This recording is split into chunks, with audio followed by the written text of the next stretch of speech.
Sorry, that's just in my head today. It is July 19th, I think. Probably. Yep, got it. Ah, okay. Once again, fooled by the calendar because I was so excited to get to the news. The reason I was playing that was I don't know if I'm even going to get to this, but nope, I will. Happened to watch the movie Alice's Restaurant last night. Hadn't seen it probably in 40 years. Well, since I was a teenager. And forgot about most of it. Remembered the specific scenes of Arlo in the hospital with the actor playing his dad, playing Woody. But anyway, kind of a weird little just diversion. If anybody out there has not seen it and is sort of interested in a slight look at life in the 60s, I encourage you to check it out because, again, I was just a little too young to be living that life, but I had friends that did. Anyway, so, okay, enough about Arlo. Part of the reason I brought that up, though, too, is because one of the things we had this week, I have a lot of stuff I want to talk about today, and I hope I can squeeze it all into 10 or 15 minutes. It includes a few things on the forum. I want to talk about B chords. I want to talk about misunderstood lyrics. I have one that I probably told you about before, but it's anyway. I want to talk about GuitarPro a little bit, and two of my favorite artists, of course, Arlo Guthrie, who I just got into there, and you know what? We might have to do more Arlo tunes. I don't know. I was listening to Woodstock yesterday too. Oh man, two separate things from 1969 kind of crossing my path. I think they were related though, but okay. And I want to talk a little bit about Jim Croce too, but that could turn into a long story. I do have more Croce songs on the horizon, and I'm not sure what order they're going to come out in yet. Some of them might be kind of easy, and some of them are fairly complicated because I'm always torn between looking at both guitar parts. Sometimes it's really important what Maury is doing, and other times it's not. For example, well, no, I'll get back to that one later anyway. Okay, let me run through quickly what happened this week as far as songs went. We did have a little country blues. A look at Lynn playing.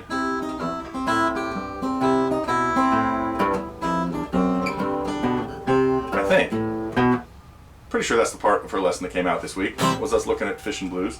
If not, that might have been last week's, but you know, when she came back here in April, May, June, a while ago, we shot a lot of different stuff and trying to break that out and get back to a few fly on the wall lessons every once in a while.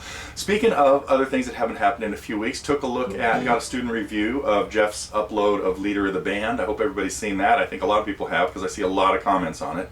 And speaking of Dan Fogelberg, that was one of the tunes we had this week. Oh, let me see if I could fake my way through this. Of course, done in an open tuning.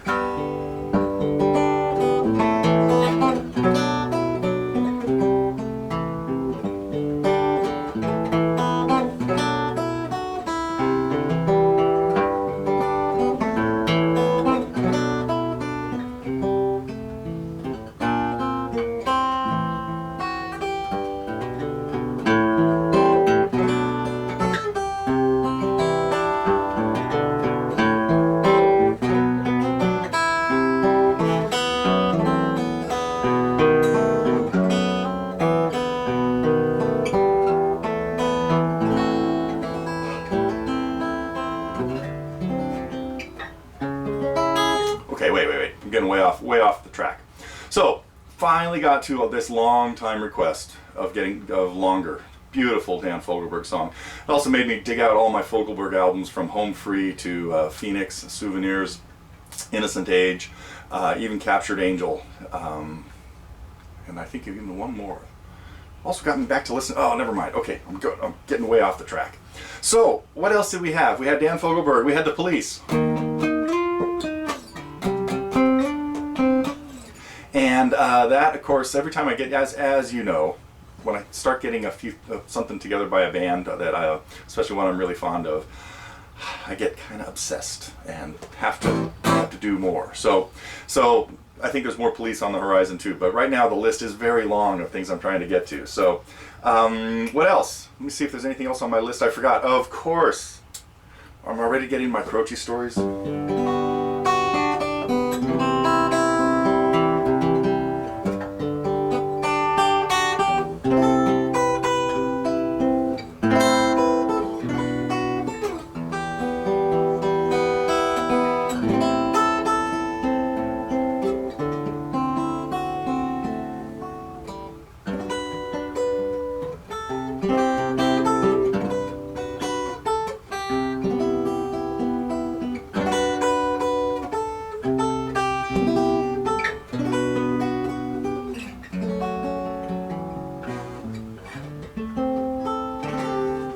got to photographs and memories, as you probably know by now too. So it looks like that makes a kind of not a bad little instrumental thing too. I have to keep working on putting together more of those. So my oh, and I saw Bart brought up a little bit about Ingrid, and what I really want to recommend is, as I was starting to work on some of these Croce songs, there is Ingrid still runs a restaurant called Croce's, and the Top Hat Bar and Grill in the old quarter of I think called the Gas Lamp Quarter in San Diego. So if you're ever there, it's worth checking out. And when I was there, probably 15 or 20 years ago, and picked up an album of Jim's that they had just kind of put out called the Final Concert, I guess.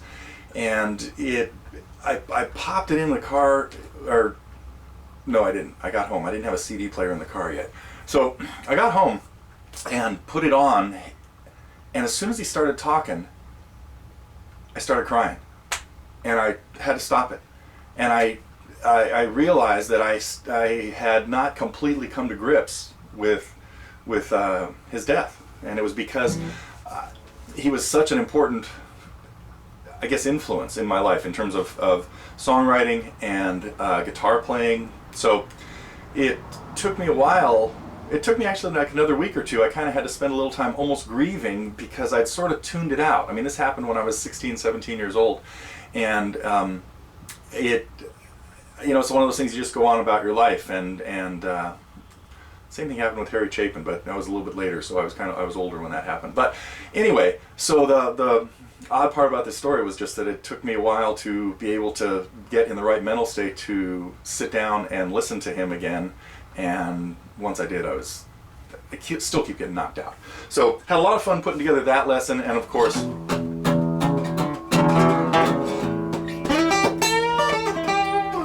glad we got that one out last week too. So definitely more Croce on the horizon. Uh-oh, can I fake my way through another one? We'll probably get to that one. I know somebody asked about it. Don't worry, it'll happen. I think that's the end of my Croce story for now. Oh no, the last thing about Croce. If you have not seen it, be sure to check out the VH1 episode Behind the Music about him. It is available at YouTube, and I got totally sidetracked the other day when I was working on photographs and memories, watching it, and took a whole hour out of my hour and a half allotted time to get to that lesson, so it kind of delayed it. But it was fascinating and tear-jerking. So be sure to check out the documentary on Jim Croce from VH1. Okay, let me see. Now I want to get to a couple questions on the forum. I'll start with the music reading one, because the question came up about stems going up or down. I think I answered it in the forum too, but it is kind of simple. If you only have one voice, meaning one line, they go up if the notes are low in the staff, and they go down if they're high. Now that whole thing would have gone up because it was all notes below the midline, the B in the staff. So, but if you have two voices, the bass notes go down and the melody goes up.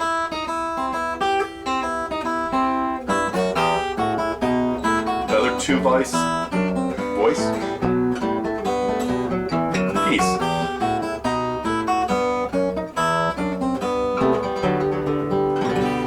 So there are guitar songs that have three voices in them, and you'll see that that can get confusing because there'll be a middle voice, and it has to go up or down, and the notes are then offset from other notes that they would crash into. It happens in a few classical pieces.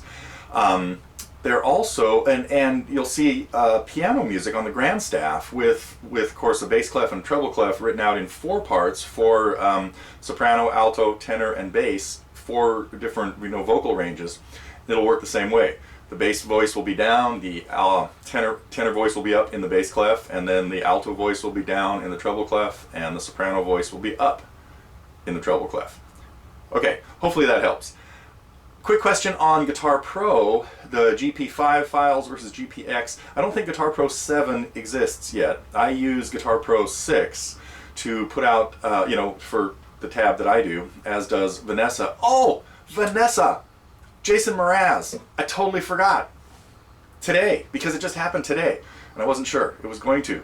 Love for a Child. I hope everybody's had a chance to see her lesson, and again, it is such a treat for us to have her helping us out with this, and I know you guys enjoy her songs, so that was also part of how could I have missed it. It was right there on my list, but I look at it and I don't process.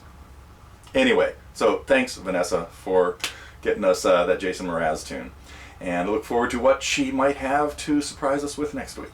So, and let's see, where was I going? GuitarPro. So Vanessa and I both use GuitarPro 6, and I have still, because we started with GuitarPro 5, and GuitarPro 6 puts out these GPX files, and they are, I know people get them on the iPads, but I don't think that songbook app that somebody was asking about is the same type of thing. Of course, the advantage to GuitarPro is that as to just getting the PDF, is it will play it for you, and you can hear what what is written, which is a really valuable tool for me when I'm writing it out, because I can hear a mistake better than I can see it. When sometimes I'll look at it really quickly, as you can just see, I'll look at something and not even see what I'm looking at. So GuitarPro though is, and I still put up GP5. I create the stuff in GuitarPro 6, but put up 5 because some people out there might still be using 5. I think some of our songs lately have not come out as 5 files, and that might happen pretty soon, unless people let me know that they're still using GuitarPro 5 and haven't upgraded to 6. And anyway, keep me posted on that. Maybe start a forum thread on it. So let's see. Last two things. B chords. Killer. I liked Chris's suggestion of playing it as a mini one. If you can do this though, I think you can do this. You could get it with a full bar, because, hey man, I've seen you play other bars too. So the advantage, of course, to the full bar is you get the B and the bass. But those 3 fingers, getting them crammed into one spot, first of all, I would never play it with the type of fingering I use for A, with the first finger in the middle, because we're doing it with 3 different fingers. And these 3 fingers, this one being longer, does not tuck into the middle of those other 2 very well. This one, being shorter than this, does. So that's why I like this fingering for A, but I don't recommend this fingering for B, if you get what I'm saying.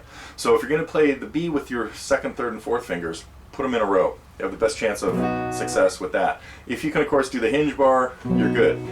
I mean, good to go. I don't necessarily, too early to pass judgment on that. But other options are, as somebody pointed out, you can use the G shape of a chord. This is one we saw in some of the Dawes songs. Taylor Goldsmith uses a G shape, and for that you'd put a bar. We're going to omit the 1st string, bar at the 4th fret, and across the 2nd, 3rd, and 4th strings, and then 6th fret on the A string and 7th fret on the E string. That gets us what would be considered from the G family of bars, if we're going to accept the existence of such a thing. So that is definitely a possibility. You could also use of course you could use the E family and put it up at the 7th fret. That's a great option, but a lot of times that might just be really far away from where you want to be. You could also get away, if you're going to play the 4-string version. Even easier than this is the 4-string version of an extended A, where an A chord where you're playing the high A, a bar across the 2nd with your 4th finger up at the 5th fret, and then just move that up to the 4th fret. Really, you have to be careful not to hit either of the bass strings there. If you hear this, now in some songs, let me think. Uh-oh, is this going to come to me?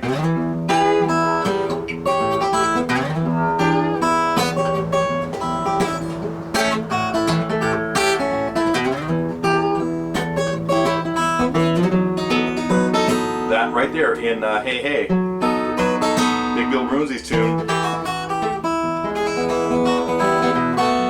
he uses that short B because he doesn't even care about the bass notes, or Big Bill is actually just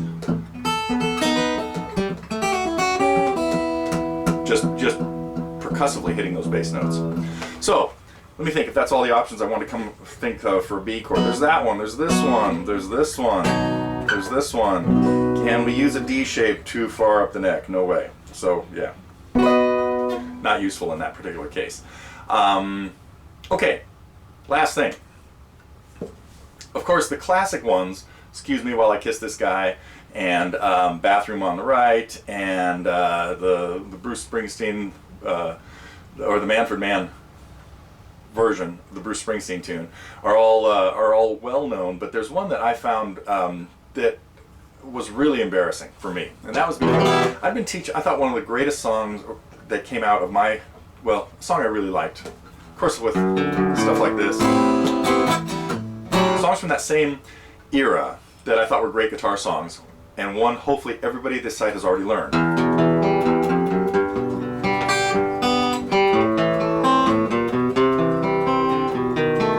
Well, I knew the song was called "I'd Love to Change the World," and I followed the lyrics in there, which are, in the verse, they're still kind of sketchy as to what he's saying in a few spots.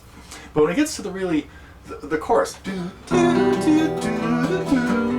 the melody is so like hard to sing and stuff, and I actually had no idea what he was saying in there, and I would make up. I can't even remember now what some of the things I put in my head as that was going on were, but it took me years to come to the realization that he's singing, "I'd love to change the world." The title of the song escaped me for many years because I was thrown off by the pyrotechnics of the vocals there, and it's like, and not even paying attention to what he was saying. So I didn't have an answer to it. I didn't know what he was saying. Obviously, I didn't think it through very, very much. But okay, that is it. I hope I kept this down to less than 15 minutes. If not, all this stuff just got cut off. I've got to practice. I actually have a lot of playing to do this weekend.